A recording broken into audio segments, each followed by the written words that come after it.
У башкирских судебных приставов незаменимый помощник в обнаружении злостных должников аппаратно-программный комплекс «Дорожный пристав» появился около года назад.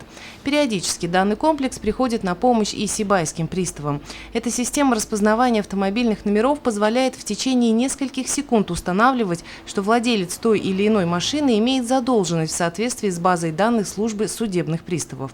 Остановив транспортное средство, правоохранители предлагают должнику оплатить имеющуюся задолженность. Аппаратно-программный комплекс «Дорожный пристав» может в автоматическом режиме проверять все проезжающие автомашины по базе данных службы судебных приставов, используя стационарные или передвижные телекамеры.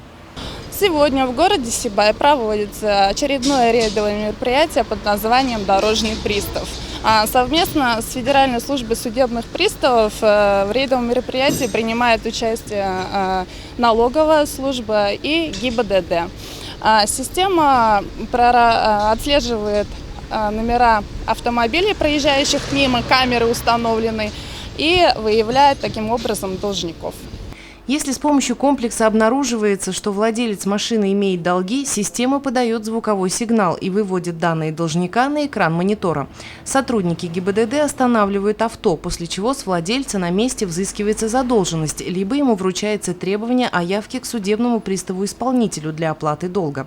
Должник, в свою очередь, имеет право предъявить платежные документы, подтверждающие факт оплаты задолженности. В противном случае накладывается арест на его имущество.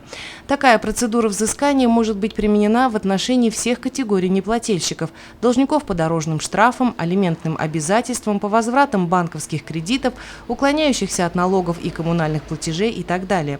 В ходе сегодняшнего рейда при помощи комплекса «Дорожный пристав» выявлено 3 злостных неплательщика. Алина Полянская, Гуль Хамитова, Азамат Галин, Любовь Карпова, телекомпания СТВ.